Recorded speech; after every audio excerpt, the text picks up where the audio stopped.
shacabka siinayo ya siyaasad ku xeeldhe siyaasadda ku xeeldhe qiqaday tilmaameen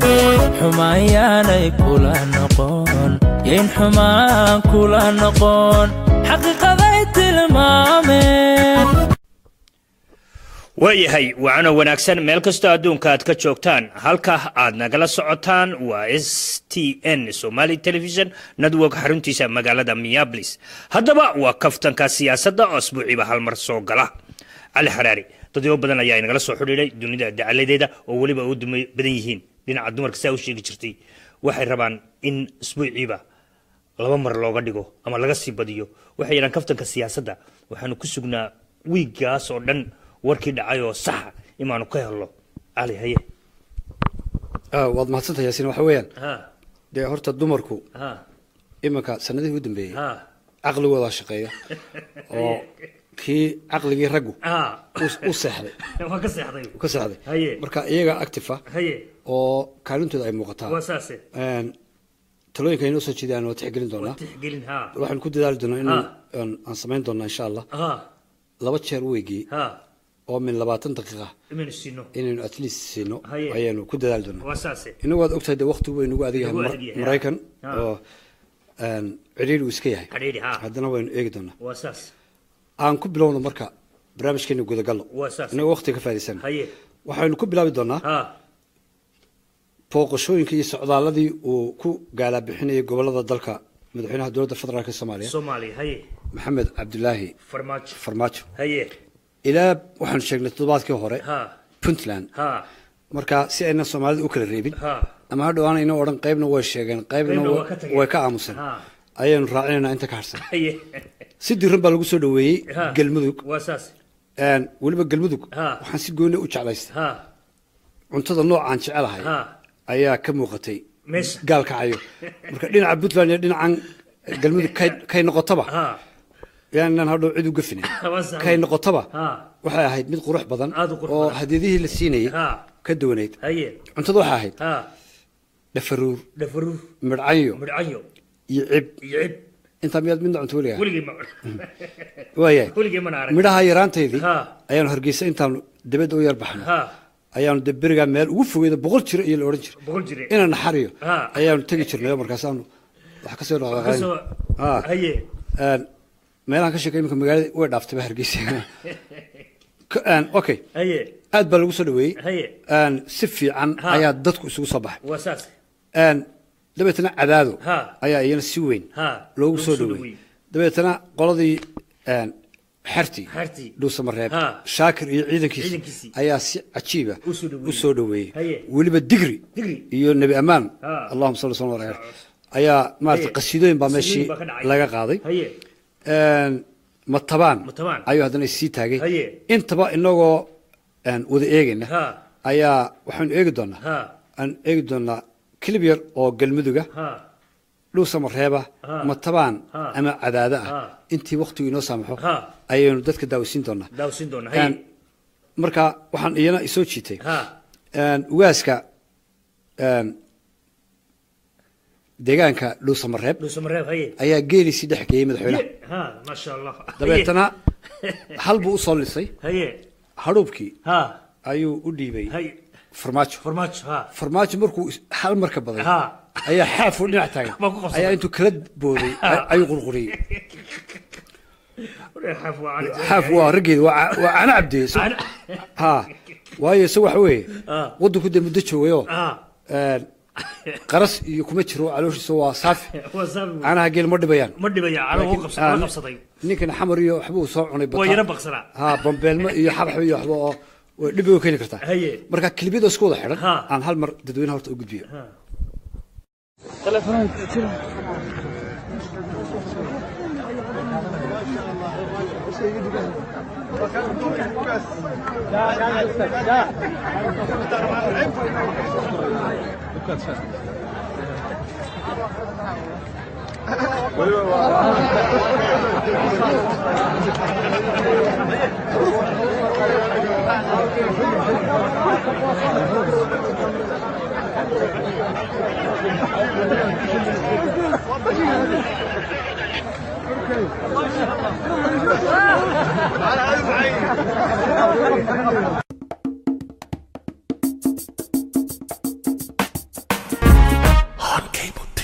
madaxweynaha dowladda federaalka Soomaaliya Maxamed Cabdullaahi Farmaajo iyo wafdi ballaaran oo hogaaminayo ayaa maqrinimadii caawa soo gaaray magaalada Tancadaad ee xarunta ku meel gaarka maamulka Galmudug waxaana madaxweynaha oo socdaalka uu ku weeliyay madaxweynaha maamulka Galmudug Axmed Ducaale Geelaxaab ay socdaal dhanka lugta kaga soo ambabaxeen maanta magaalada Gaalkacyo ee xarunta gobolka Mudug waxaana madaxweynaha socdaalkiisa ku soo maray deegaano dhowr ah oo ka tirsan Galmudug ugu dambeyn madaxweynaha ayaa waxa si weyn loogu soo dhaweeyay magaalada Cadaado ee xarunta ku meel gaarka arrimaha gudaha taliyaha ciidanka xoogga xildhibaanada labada gole ee baarlamaanka federaalka Soomaaliya iyo wasiiro madaxweynaha Galmudug Axmed Geele Ducaale Xaaf iyo madaxa xukuumadda Sheekh Mashaakir Cali Xasan ayaa madaxweynaha Soomaaliya ku soo dhaweeyay magaalada Dhuusamareeb waxaan nasiib u yeelanay waayahay waarna aad baan qurux badnay aad qurux suucana u cabaaya beeraha adduunka waayahay maxaa laga faa'iiday ama ay faa'iido keentay socdaalkii madaxweynuhu ayaan eegi doonaa maxaa si khaladaad ku jiray marka ugu horeysa waxay muujisay Puntland ka soo bilow ilaa meesha uu hadda joogo Matabaana waxay muujisay midnimada ummadda Soomaaliyeed waxay muujisay sida dadka Soomaaliyeed shacabkan ka hadlayaan ay isu jecel yihiin waxay muujisay in huuhaadii iyo wixii meelaha laga sheegi jiray ay been tahay in ay yihiin ummad walaala ah oo isku dana oo dhammaantood ay ka go'an tahay in dawladda Soomaaliyeed iyo maamul nidaam wanaagsan leh la helo ما هي اللي تعرض فرماج أما هبل لكن إن اللي تعرض وضنك هي الدولة نمذا أي كتر جميس وحي كل نقطي أن هدي لها نبرتب كل نقطي دتكي كسر كذي سياسة فرماجو وأنا وأنا هذا أنت بدن وشنن أو إسكتشفاه marka waxa wanaagsan mucaaradka laftiisu inuu urur noqdo isku bida أنا وملي هدتك الصوماليات محافظ معارض لكن محافظ إيو معارضكو وين نقطة ضد هدي لها يكون هاي أن حوجله أو مجله أو كل قول دول كل دول اسكو هي مركا ضد اسكو تشوفوا شنين هدي لها وان كسر شدنا مركا دم باتشرتا ما أورا كرينا معارضنا لكن دم دولتك كحرن أياته واحد موجود مركا سعدال كان سعدال kuwii ka soo horjeeday reerahoodii ayaa de awr qalay oo ciyaalkii oo dadkii soo baxeen wali waxaan aad uga helaa anigu haddaynu taa heli karnana waynu eegi doonaa buraanbur ay haweeney Soomaaliyeed Galmudug ay ka jeedisay kaas wuxuu noqonayaa buraanburkii sanadka waa meel badan buu taabanaya marka waxa weeye ummadda Soomaaliyeed intii cadow ka faa'iideysan lahaa ayaa waxaa imanaysa in iyagu horta marka hore ay midoobaan oo ay hal uliyo diirkeed ay noqdaan cadowga dibadda marka way iska celin karayaan halna way u heli karayaan wixii ka dhaxeeya marka intaa ayaa meesha ku jirtay maxaa ku jiray oo kale oo dhinaca kale socdaalkaas waxaa ku jiray marka uu warsa khaladaadkan ka hadlaya madaxweynuhu socdaalkiisa horta wuu dheereeyey aad buu dheeray socdaal dheer buu marka wuxuu u bogay soo dhaweyntii iyo jacaylkii dadku ay u qabeen iyo arrimihii oo dhan ayuu u qaadan waayay marka socdaalka baa la dheeraaday haddii uu la dheeraado waxaa iman karaysa in security-ga nabadgelyadu ay halis gasho oo meel dagan lagaa helo marka madaxweynaha waxaa la gudboonay inuu soo koobo booqashadiisa aanu sii dheeray caadifadii baa qaaday dabeetana iyo canihii geela waaya guulaha uu keenay waxaa ka mid ahayd midaynta dadka gobolka diga ee Galmudug Dhuusamareeb Cadaado iyo Gaalkacyo oo heshiis fiican ka dhaxdhaliyay oo ay madaxa iska dhunkadeen inkastoo heshiisyadii weli ay xagga wax isku darsiga ay weli wax ka dhimantay dadka ilaalinaya security-gu ahaa madaxweynuhu aniga ra'yigayga weeye ilama muuqan in dad training fiican qaba ay ahaayeen laftooda waxay ku dhex milmeen buuqii faraha badnaa markay muqdisho ka soo dhoofiyeen dadkii ay maskaxda ku hayeen ugu talagaleen israa'iil alla dad intaa lag badi soo dhaweyn doona ayaa dadkii 3 jeer ka batay marka askartii baa dhinacyo badan laga dhaafiyo madaxweynaha nin waliba uu tigsan karay marka halista dhinaca security-ga ayaa iyaduna jirtay intaasaan ka baxaynaa farmaajo iyo socdaalkiisa waayahay waxaan tegi doonaa isla federaalka ayaynu weli ka hadli doonaa dhawaan waxaa dhacday yaasinow horta ma la socota waddanka Norway in ay wadaan in ay dad fara badan oo Soomaaliyeed ay dib ugu celiyaan Soomaaliya ama musaafiriyaan dadkaasi oo sharciyada loo diiday ama si aan sharci ahayn ku soo galay ayaa la ururiyey qaarkoodna sharciga baa laga qaaday kumaankum qof weeye waa saase gabadh Norwegian oo garabka midig wax xag jira oo xildhibaanada ayaa hawshan wadata waxay doonaysaa not only Soomaalida qora ma aha in ay hadii Ilaahay ku ran yahay ay dhoofiso dadka Afrikaanka oo dhan balbaankaal Nairobi ayaa hotel digtay hotel dabeetana madaxdii Soomaalida oo aan Nairobi ka dhamaan ayay u distaa marba mid waxay doonaysaa in deal la gasho inuu u saxeexo ama u ogolaado in dad laga soo qaado Soomaaliya oo la keeno Muqdisho la keeno waxay si gaadmo ah ku heshay wasiirka amniga Soomaaliya amniga dhama waxa isbaray afi ninka la yiraahdo ahaan jiray qoladan Amazon iyo maxaa la yiraahdaa xiriirkooda Amazon African Union ayuu ergey buu ahaa kulli meesha u jooga okay afi baa la salay dabeet afi baa ogeeyay ninka wasiirka amniga hotelkii gabadhii markaa waxay la gashay deal inuu aqbalo isagoo magaca Soomaalida ku hadlaya in dad badan la soo celiyo arrintaasi ninkan wuxuu iska leeyahay hotelkii bari dhow la burburiyay dagaalku qarax uu ka dhacay hotelada mid kamid ayuu leeyahay ninka odayga ee wasiirka amnigu gabadhan xildhibaanadu waxay ku qasbaysaa in wixiisana ay siiso wixii maala isla markaana dawladda uu ka soo dhameeyo in dad fara badan oo Soomaali in la qaado tan waxay meel ka dhac ku noqonaysaa kuwa dadka Soomaalida jooga Norway oo si sira loo qaadi doono waddankooda iyagoo raalli ahayn wasiirka amniga iyo dawladda federaalku ha wada xidhiidhaan wayna wada hadlaan oo dawladdii ay ogaato in wasiiradeeda qaarkood ay dhiil dad caddaana kula gelayaan Nairobi iyo Addis Ababa meelaha tagaan iyo Dubai sida kuwa Dubai dee taga oo kale wasiirka amniga weeye balyadana arrinkaas waxaan leenahay laga fiirsado arrintaas ma saas weey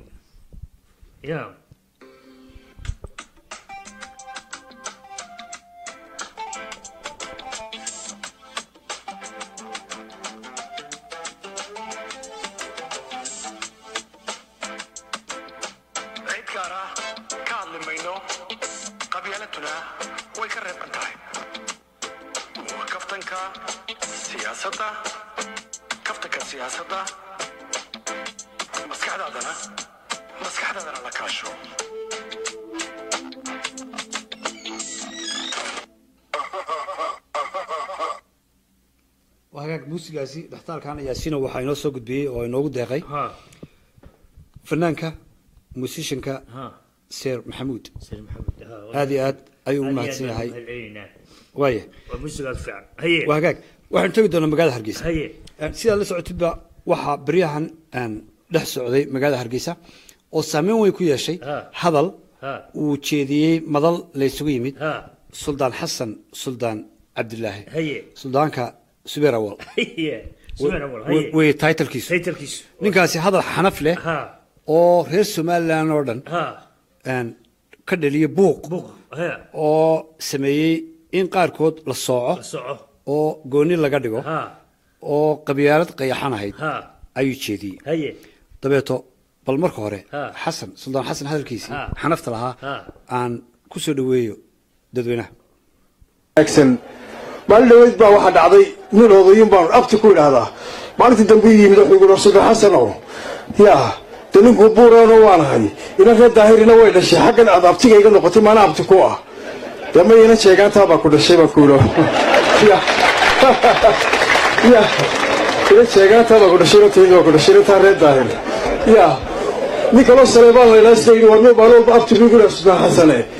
daana cimraan bay dhalay dee waa yaaba wadaadna ina sheegaantaa baa ku dhashay baan ku yidhi oo dadka waa iska xigleeyo yaa halkaasay sheekadu maraysaa kaftagu haa inanta jibraan bukor yaa dee abtibaad u tihiin idinkuna ogaada insha allahu bismillahi haye waay taasna waa aragnay hadal adag wey wadarka sama marka suudaanku wuxuu leeyahay wuxuu meel marinayaa sheekadii ahayd jeegaantu laba qolo ama laba beelood oo xulufo samaysatay oo ku dagaal gashay dhinaca siyaasadda ayaa ahayd laakiin ma aha hayb maaha wuxuu ka dhigay hayb wuxuu kaluu ku leeyahay ninkii ay dad ciddii aan ku idhaahdo abti macnaheedu waxa weeye gabadh jeegaantaa waa dhashay taasi waxay isu beddelaysaa markaa yaasiino inaad tiraahid wixii haddii hayb laga dhigo oo suuqa sidaa lagu geliyo gabadh jeegaantaa baa dhashay gabadh jeegaantan gabadh ka qabaa ninkan abti baan aho jeegaantaa dhashay marka abtinimadii iyo jeegaannimo wixii baa dee isku qasmeeya moogta hadal af suldaan ka soo yeedhana runtii maaha taa haddaynu dee kusii soconno jeegaanta waxa weeye iminka ciyaalka qurbaha jooga oo dhan adeerku odhan maayaan moogta waxay ku odhanayaan afti ma gabadh jeegaantaa baa wada dhashay marka ciyaalka qurbaha jeegaan baa dhashay saasay u ekaanaysaa suldaan maxamed muuse cune suldaanka la yidhaahdo oo isaguna dhinaca garxijiska oo ah suldaanka ayaa burco ka hadlay oo hadalkii suldaan xasan ka jawaabay bal isaguna wuxuu ku jawaabay aan eegno in somalilan qarankii la odhan jiray sida salliga intaa u laalaabteen qol ku soo xidheen oo afduubteen 7 sannadood ee kulmiye joogay iyo tan imaka uu ku fadhiistay Muuse Saamriye ee xaaradda uu ku yimiba inta baabisan qarankii iyo wixii lagu heshiiyay loo soo halgamay iyo constitutionkii waxay ku heshiinay in ay guri ku xidheen oo jeegaan kala soo baxeen dabadiina oo aad maanta doonaysaan dalka ku xukuntaan horena ugu xukumayseen cid walba way ogtiyuuna way ogi annaga iska daayo bada taas war ma baahna waaye taasna waa xadi ma inta markuu yiri ayaa dabeeto warqad waxa soo diray xukuumadda in la soo qabto suldaanka dambe kii hore waxa loo soo qabto damaar soo qabto Muuse cune in la soo qabto ayaa Muuse bixi wuxuu amray in ninka la soo xidho marka labada suldaan ee wada hadalada isu gudbiyay isdhaafsaday midna ka hore suldaan xasan suldaan uu yahay madaxweynaha laftiisa ayuu u yahay suldaan iyo beeshiisa labadii suldaan ayaa madaxweynuhu labadiiba ma xidhine ama labadiiba muu odhan ka aamusaa dhexgeline kii qolada shishe ayuu soo xidha ama soo qabto dabeeto odaygii uu suldaanka odayaashii u ahaa ninkaasi ayaa gadooday oo arrintii ka cadhooday oo arkay dagaal kale oo ololihii dhammaaday ku xidhan oo jeegaantu wado dabeetana shir bay qabsadeen hadalla adag oo toos iyagoo ku hadlaya iyana waa kuwan jeegaanay dalka ku fillow dinkaana bilaabay waxa wax ka qaban waayay hadalladii caynkaa ahaa muuse biixi oo maanta madaxweyne sheeganaya intuu dhegaystay buu suldaankii u jawaabay waaran u soo gooyey maxamed kaahinna waa la yaqaanaa berigii hore dagaallada xagga dambuu ka geli jiro abaabulkuu yaqaanay laakiin farantanka muu geli jirin waannu seexannay muddaannu hurudnay waannu toosnay ilaahay wuxuu ka dhigayaa sidii uu ka dhigi jiray buu ka dhigayaa Somaliland waa xiniyo iyo xiniyo dabadood annagu xiniyahaanu ahayn xiniyo dabadood baa maanta noo faanay ragii la galka seefta kala baxay marka shirkadii jeegaanta ayaa sii adkaatay jeegaantu way sii socotayoo maalin waxaan arkay qolooyinka Puntland ee tukaraqaya isku hayaan Somaliland oo nin dawladda u hadlayay ayaa wuxuu leeyahay waxaan u sheegaynaa qolooyinkan jeegaanta in ay tukara ka baxaan tukaraqa waxay noqotay jeegaanta waxay noqotay dawlad caadi jeegaantii dawlad caadi marka waxa ka baqaya in marka Turkiga marka lagu heshiinayo ee Soomaaliya Somaliland isu imanayaan in la yiraahdo Soomaaliya iyo jeegaantu hay isugu yimaadaan Turkiga إلا وحده هذا لا هذا اليوم وحده لو سعنسا إن وحال برقبته أيه هذول هذا تكوا ولا لا الدولة يساوي هذا شو مركز الدولة اللي لفتدي أيه هيرجلين يسوي حبة هي وياه أنت بكب إحنا شجانته وياه تكرق أيون تقدم وياه لو تكرق ذن ليسوه هنشبه لبض إذن السمال لان يبثلاني أي سهر فديان dad badan baa garan waxa meesha ka jira number 1 labada maamulkan Puntland iyo Somaliland labaduba waxa ay isu gudbinayaan hanjabaado xoog leh ها هو ساس ugu marinay waaye tukraq waxay kastan yar oo lagu cashuuro baabuurta ka gudbaysa meeshaas meesha haye waayahay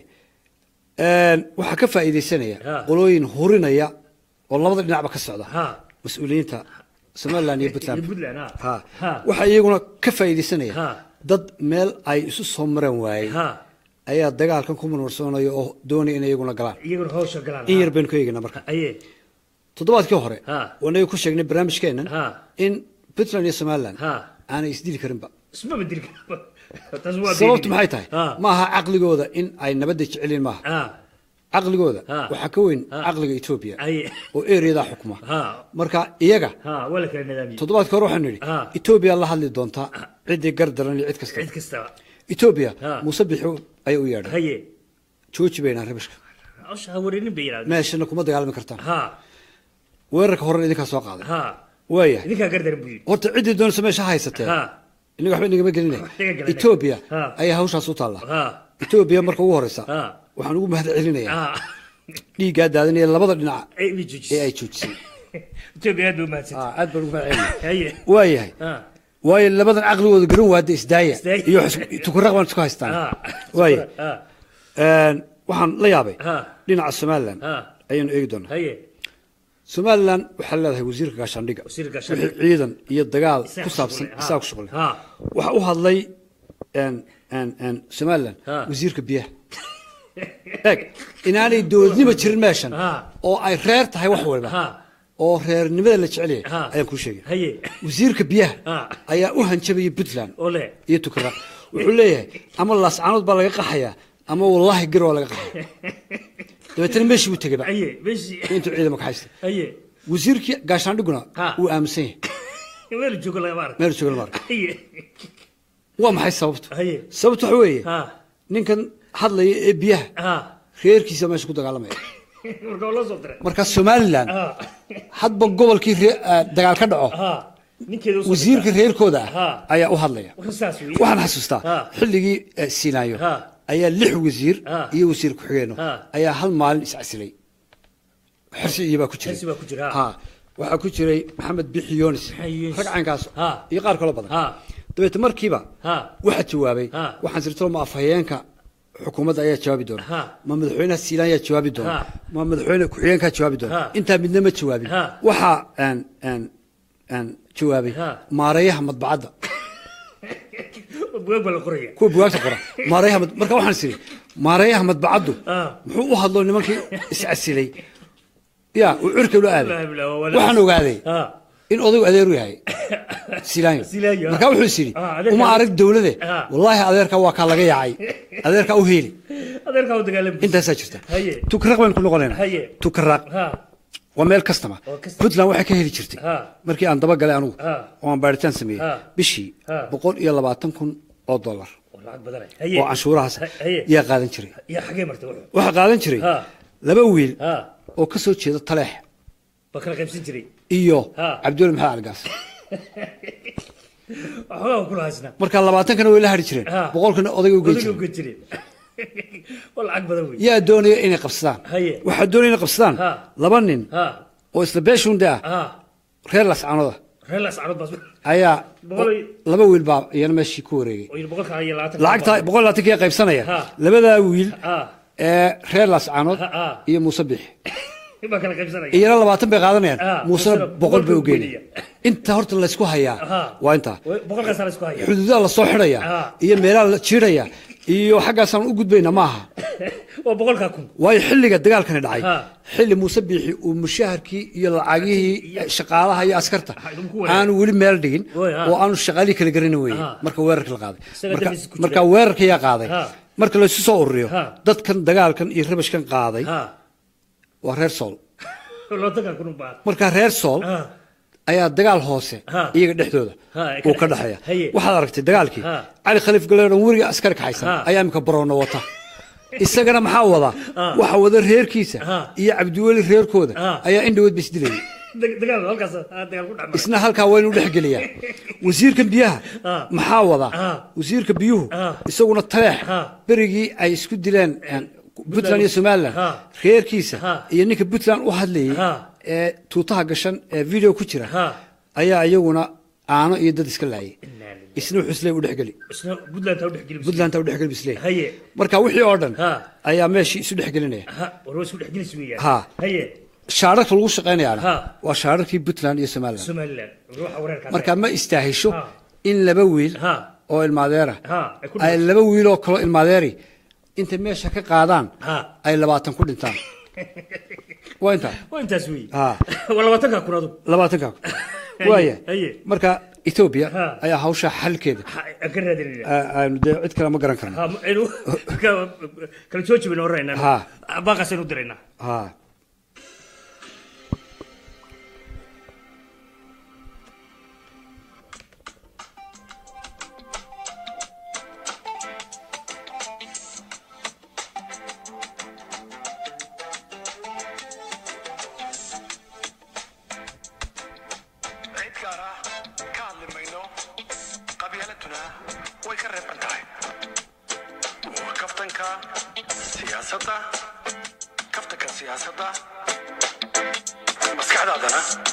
مسكحدنا لا كاشو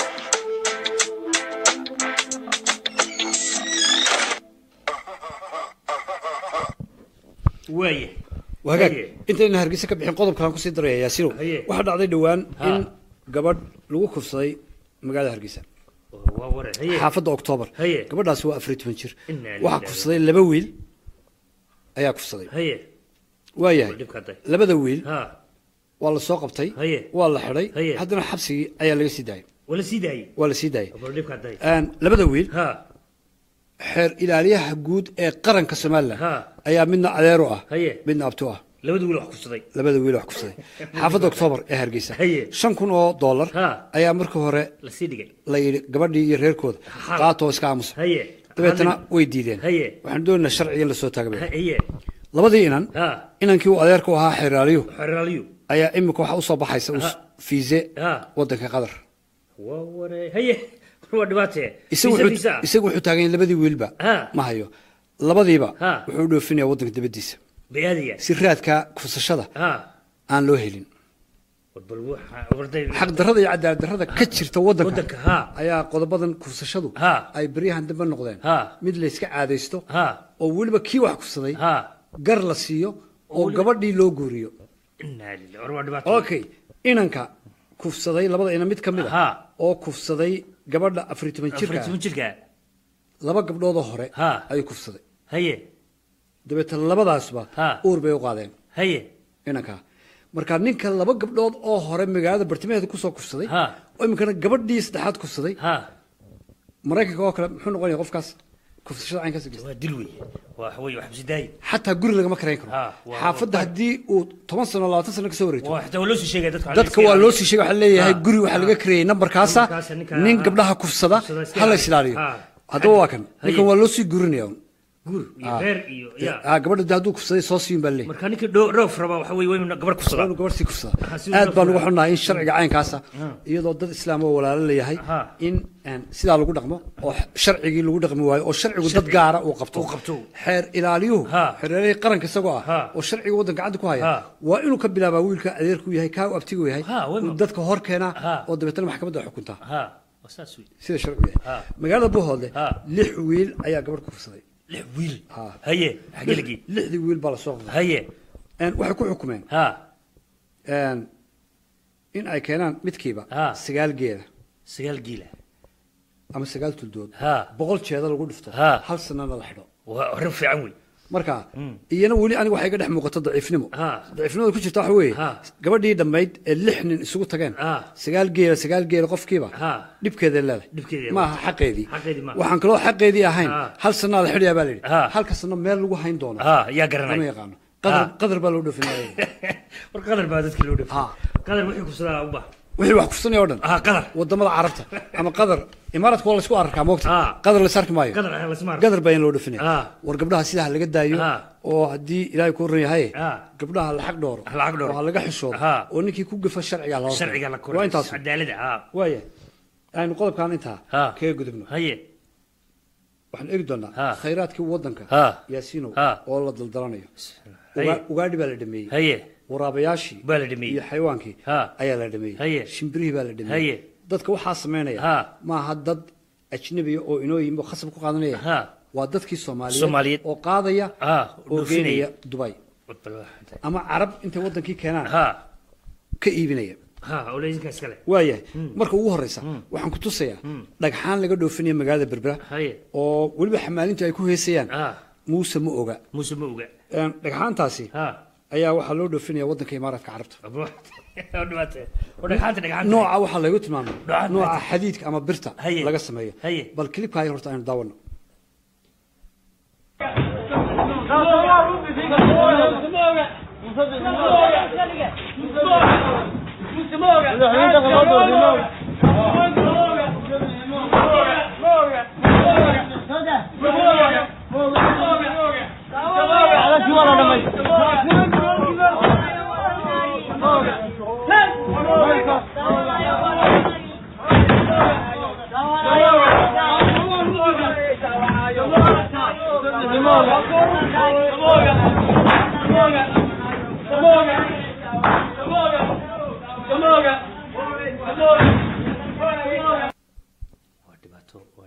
waaye waxaan ku xijinayaa markiiba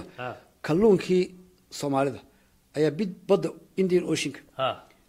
waxaa ka kalluumaysanaya shirkad u shaqeynaysa Imaaraadka Carabta Dubai dabeeto kalluunkii baa intuu ka batay markabkii ayuu buuxdaafiyay meel kale oo laga heli kara kalluunka ma jirto hindidii u shaqeynaysay ayaa kalluunkii joogoodii u dhaafaya iyagoo circiraya iyana bal clipka aynu eegno السلام عليكم شركتنا وشركة اللي هذا رأس الخيمة International Fishing Company إمارات كلية هاي ككلمة تبضها الصومالية وهاي ككلمة بوتلان بدعس إيو بدع إنديان أوشيان ك يعني وإلا وهاي كحافون ك إلا كسمايو إلا سنة بيسوق على السومال لامبري والشركة على ركتان سيو حرف سي وهندي بقى وشقيسو شغاله هذا هو عليه توحن ودبات لو كدرنتاي ودك لري وايه وغادي با لو سوق قبتي oo biriga loogu tagay oo la dhoofiyay dhagxaantii iyo ayaa iyana la dhoofiyay oo la daawan dabeetana kalluunkii waa badda loogu galay isna waa la soo qabtay waa la dhoofiyay markii dambe la xisaabtamo waxa la siiyay ونيو ده واحد بقى بناي اللي بحيل الشباب ده بحث اليوم كينيا ولا قاعد وين كينيا قال هاي ودري محاي نهري شيء كذا ودر نحوي بك دينك كوي بحثني مركي اللي قاعد وين دينكي أيا كوي سعوا أيا اللي قدرتي مركي دينك ودتك قاركين أوي قانان كونفورت الدين أيا إمك اللي يبينيا لعق عدو فربضن هي وح دتك اللي ورجلي إن دينك قفك أركان ودينك مركو رقبته موبايل كيسه وصاروا هدي موبايلك قدامه كي اللي دوني وي انت سو كنو دولار ايا لا سيسنيا رق بدور كغلي او امك حبد دينا الى شنيا دينك كان بو كاس دينك هنا كداخلايا او داخلايا شنقودي مقليا iyana meeshii bay ku gurgurinayaan telefono imisaad naga sisantaan xagaan u keenaa Muqdisho address-ka nasiya maxay nasiya bay wasaasi ya wasaasi arrimahaas ayaa meesha iyana ka socda wasaasi marka arrinkaasna waa arrin runtii murugale waayahay isna bal aynu ka gudubno arrintaas way mid ka gudubno haye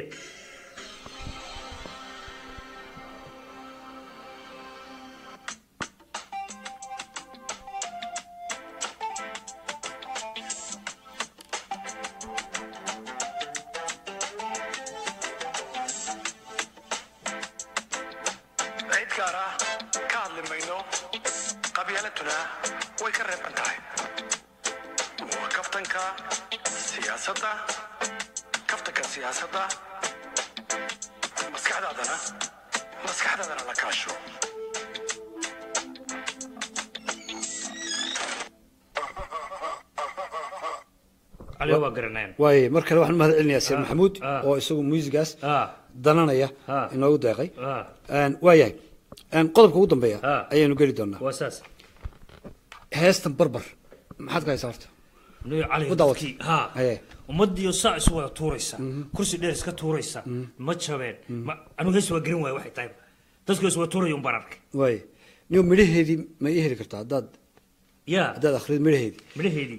midhaheedii hadda ka hor waxaa jirtay gabadh fanaanada oo la yidhaahdo deeqa afro oo iyaduna qaaday hees la yidhaahdo hees magaciid saaxiib anigaa ku jecel sax sax sax sax haddaad tiraahid walba bax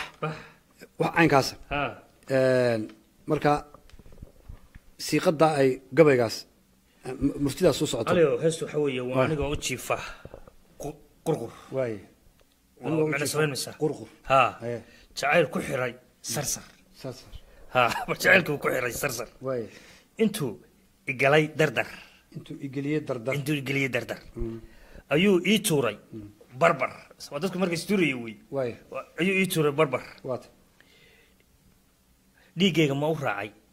farfar dhiiggayga farfarkaas wuxuu yahay garan mayno intaa igu jooji haye intaa igu jooji haye inaba wax murtiyood ka dhexeshay ma jirto wax allaaliya waxaan ka dhexelay ma jirto dadkaa jabaaya maaha dadka saas wada tuuraya maaha haddaba heesta markii aan eegay qiime murti sugaaneed lagu qiimeeyo oo la yidhaahdo sugaan fiican baa gashay iyo waqti fiican baa galay ma jirto haye dhadhan iyo music ka sarreeya kuwii soo socday weegagan u dambeeyey ma jirto ayaa ka dhex muuqda iyana ma jirto marka waxaan sirniyo ma heesta waalan kuwa sameeyey iyo kuwa qaadaya iyo mise dadka marka waxaa ii soo baxday heesta ninka qaadaya iyo ninka sameeyey inaanay midna khaldanayn dadkan daawaday ayaa waalan ee isturtuuraya dee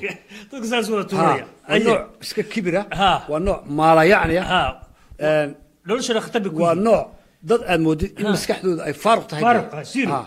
waayo heesta haddii aad dhegeysatid dareen ay ku gelinayso xitaa ma jirto waddankaas maxay u degi waayeen marka bilaash bay isu tuurayaan runtii waxaa daawaday heesta yaasiino 2 milyan oo qof ogaalkay sheekh mustafa iyo sheekh umar iyo sheekh idris iyo culamada kalena waxaa daawada 2-3 kun marka waxaad moodaa in runtii gadaal loo sii socdo dadka gadaal soo tuureen oo sii socdaan sugaantooda ay dhammaatay caqligooda dhammaaday maskaxdooda ay dhammaatay caruurnimo in dib loogu noqday waayahay bal waxaynu eegi doonaa culimadii oo ay saamaysay heesta bal horta aanu eegno sheekhan sheekh maxamed saciid oo isaguna arrintaa dhalacaynaya iminka shalay duraad hees baa soo baxday 3 milyan oo qof bay marayaan dadka youtube ka daawaday muxaadarad maanta tafsiir quraanka ah ama muxaadaro sheekh jeediyena waxa 200 oo qof inaanay eegin barbarkaas la isugu wada tuuraya heestu barbar baa la yiraahdaa heesta nas'alullah salaamata wal aafiya saasay ummadii isugu wada tuuraysa sodohihii baa iyagoo tamaandhadii baradhadii jarjaraya waxa bay caruur reerihiina waxa laga yaabaa iminka gurigii ku noqotaan iyagoo gacmahoodii baa ilaahiin islaamihii waayo iyagoo jarjaraya tamaandhadii iyo basashii ay barbarka saa isugu wada tuurayaan ka gidaarka ku dhacaya ka kursiga ka dhacaya ka barafka ku dhacaya waa dhibaatadayna haysataa ummadii dhibaata haysataa cid allaali cid ka hadlaysaana ma jirto cid allaali cid ka sheekaynaysaa ma jirto wax weeyaan qof waliba wax weeyaan arrinta uu la yaab kii la yaabeen uu la yaabay uu dhaqaaqaya kii kalena arrinta shaqadiisa dantiisa maaha ummaddu haddaanay iska qabanin walaalayaal fawaaxish waa ajaayib caliyo sheekhu waa kaas laakiin sheekhu si degdeg ayuu heesta markiiba u dhaleeceeyay sheekhu marka waa culimada ma heesaha dhageysta laftiisa ayuu dib eegi doonaa waa fiicanta inuu heesta dhaleeceeyo laakiin sheekhu waxa moodaa sheekh heesaha ku xidhan inaanay inuu yahay dad badan oo dhegeysan buu isagu markiiba dhegeystay sheekh maxamed saciid horta culimada soomaaliyeed badankoodu waxay dhaliil ku leeyihiin iyada oo arrin iyo marxalad adag lagu jiro ayay waxay laftooda ka hadlaan arrin aan looga fadhiyin heestan in culimadu ay isku mashquuliso culimadu waxaa uga sokeeya intaas oo kun oo shay oo ummadda soomaaliyeed maanta dhibaato ku haya kufsigii aynu ka hadlaynay bal culimada ka hadasho ummadda gabdhaha yar saa loo geliyay gabdhaha yar la kufsanayo ee weliba raggii kufsaday iyagii buro la siinayo bal culimadu soo halqaas eeg heestii karkar barbar ayba ku meeraysanaya sheekha sheekh maxamed saciid laftiisa waa sheekh eed loo haysto in uu lunsaday dhaqaalihii hawlihii ka socday abaaraha ee Soomaaliland far baa ku gadnayd sheekha laftiisa marka sheekhu bal horta intaanu barbar iyo karkar iyo waxaan isku mashquulay soo xisaabtamo ummadda horta raali geliyo marka uu horeysaba marka culimada laftoodii ayaa qaarkood lagu jiraa not only isaga qura maaha waayahay heestan barbar uu ku qaado fanaanka Omar waxa ugu horeeyay gabadh ku qaaday hees la yiraahdo anu walba saaxiibka baan ahay sax deeq afro ayaan clip yar oo bal sida midhuhu u dhacayaan inay isu egin aan dadka tusayo aan ku soo dhaweeyo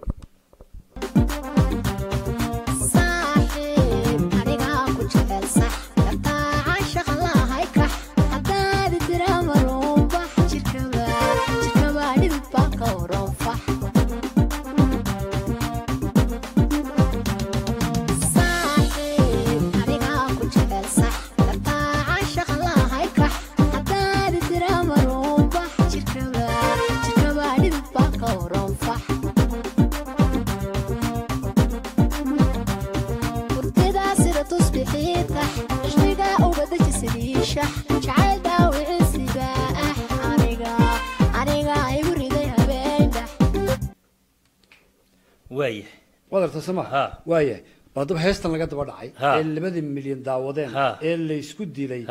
ayaan iyadana eegina clip yar ka eegina inta hore ano ujifa qurqur jacayl ku xilay sarsar toy galiyay dardahar ayu ituray barbar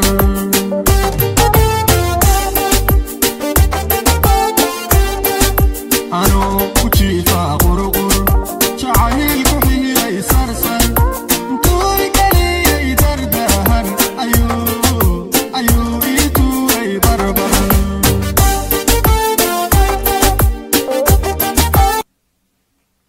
haye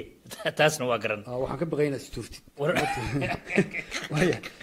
yaa kursiga dheer ee dhawr ka jabaa alxamdulillah isma toor waaye heestu waa tan marka haddaba habka midhahan ay u dhacayaan ee barbar iyo sarsar iyo karkar iyo curcur iyo waxan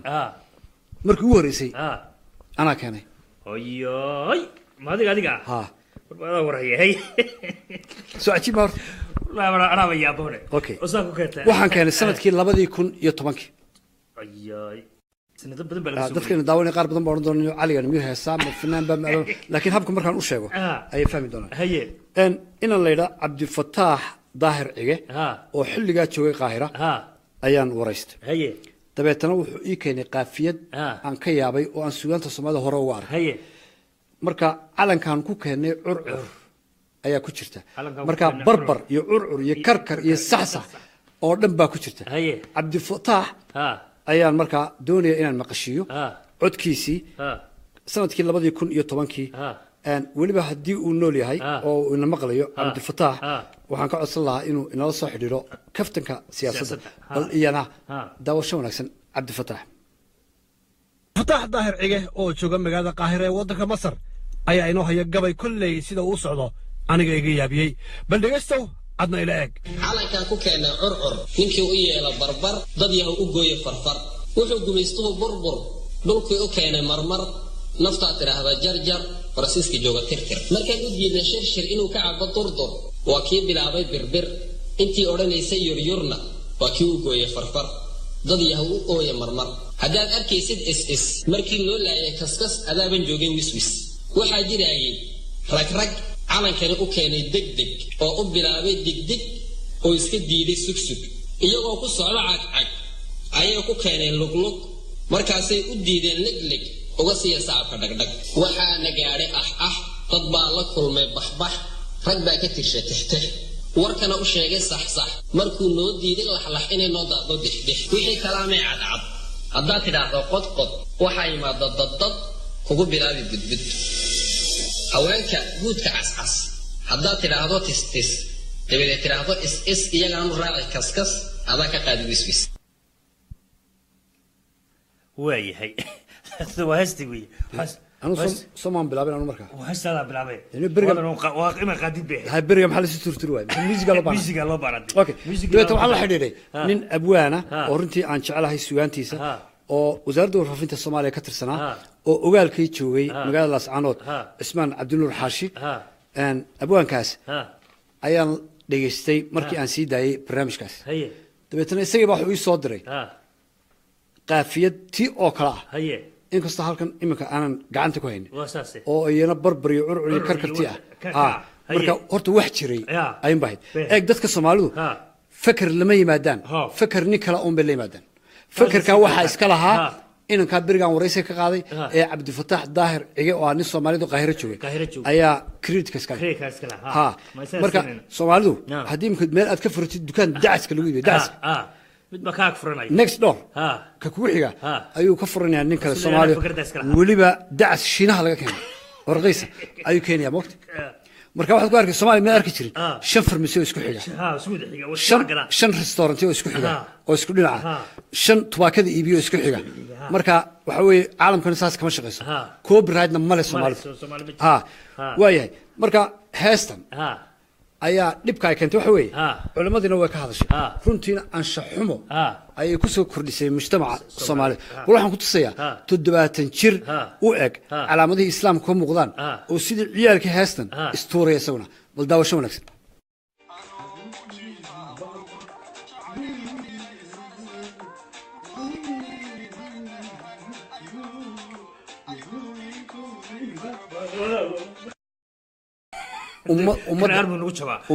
ummadda aynu la hadlayna maalin kasta waa ummadda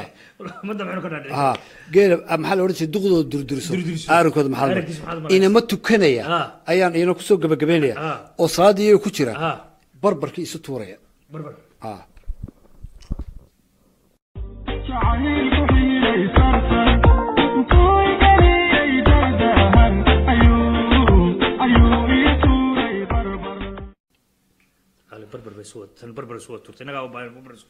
ummadda Soomaaliyeed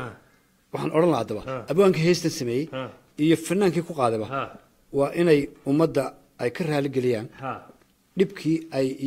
iyo saameyntii ay saameysay heestaasi in khaladaad fara badan oo dhaqanka iyo diinta ah in la galay ciddii dhaqanka iyo diinta ku gaftay ee khaladaadka keentay waxaa loo raacayaa oo ay dib ugu noqonaysaa ninka heesta qaaday iyo ninkii heesta keenay ayaa mas'uulka ummadda Soomaaliyeed waxaan hadaba ku soo gabagabeynaa barnaamijkan waxaan ka soo bilaabi doonaa dadka ku dagaalamaya tukaraq waxa weeye waa ayaan daro sanadkan 2018 inagoo marayna in aan maanta hadana ummadeeni xaggana ka dilno 5 wiil xaggana 5 wiil ka dilno shacabka labada Puntland iyo Soomaaliland waa dad walaala laakiin 20 nin oo dani ugu jirto dagaalkan ayaa abaabulaya oo dabka horinaya labada shacab waxaan leeyahay waa laba shacab oo dhisan oo walaala ah oo ilaa hadda isu gudbaya waa in ay xukuumadahooda ay la hadlaan oo ay ku khasbaan in aan dagaal dhicin oo dhiig daadin diinta islaamkana ma ogola dhiig bini aadan oo muslim in xaq darro lagu daadiyo qofka ka fikiraya ee maalwalba ka hanjabiya Facebook iyo social media waa inuu ogaadaa inuu yahay dambiile oo ilaahayna dambi ka galay ninka dadka kicinaya isla markaasina ummadiisii uu dagaal ka galay waxaan kaloo anigu idhaahdaa ninka hanjaba hadiyo jeer waa ninka fuliga ee aan dagaalamin laakiin wuxuu haystaa dad dan yar oo masaakiina oo dagaalamaysa oo isaga u dagaalamay naftooda ku haysa kuwa inta ayaan ku waan lahaa kuwa dhagxaanta iyo kalluunka dhoofinaya ee diinka gurayna waxaan lahaa isku sheexo dib isugu noqda ummadiina ha dhalan rogina oo hantidiini iyo muguurtadii ha u geynina carab oo noqdo muwaadiniin dalkooda xataa ku gaajaysan oo gaajo iyo sharaf ugu dhimanaya qoladan inta ayaan iyana aan oran lahaa dhinaca gabdhaha waxaan lahaa ummadda Soomaaliyeed waa dad muslima oo dhaqan wanaagsan leh hooyada weeye gabadhu mustaqbalka berrito gabadha dhibta loo geysanayo hadii ay ku timaado waa in shacabka intiisa kale ay meel uga soo wada jeestaan waa in la sameeyaa ciqaab sharciya oo islaamiya iyo mid maamuladu ay ku dhaqmaan oo qofkii ninkii gabadh kufsada dembiga ciqaabta lagu qaadayo si uu ugu waani qaato oo aanay mar dambe u dhicin war gabdhaha haddii ilaahay kuu ran yahay birmageydada ha laga xishoodo oo Soomaaliyeed caalamka meel ay kufsashada Soomaaliya ka dhacdo ma jirto gabdhuhu waa gabdhaheeni marka waxa weeye arrinkaasna in dib looga noqdo ayaan iyana aan ku soo gabagabeynaya waxaan ku soo xidhayaa barnaamijkeena kaftanka siyaasadda dadka heesaa sameeya abwaanada qofku intaanu hees samayn waa inuu ka fikiraa waxa ay ummadda u keeni karto wanaag iyo xumaan marka hore inuu iskaga qaadoon maaha marka heestii magaceedu muxuu barbar anna in yar baan u gudbinayaa oo raftaad ma yarisatid hayahay marka yaasiin ninka heestoo sameeyo waxaan leeyahay heestaad ku keentay karkar laxankaad u saartay kabkab dadkii u dhageystay kaskas intii isu tuurtay barbar waxaan u qaatay kolkol inay yihiin sacsac الحراري عادي يا دياد مر ملوادي مر سدحاد أمهات سنتهاي الكا نقلا سعوتان وكفتن كي سياسة الكا نقدا ونسانا وتلفزيون كيغا مقالة ميابلس STN وياهي ونقول ياسين دعالة وحنا كده تقيا سدا يهي نباد قليو كفتن آن حجينيو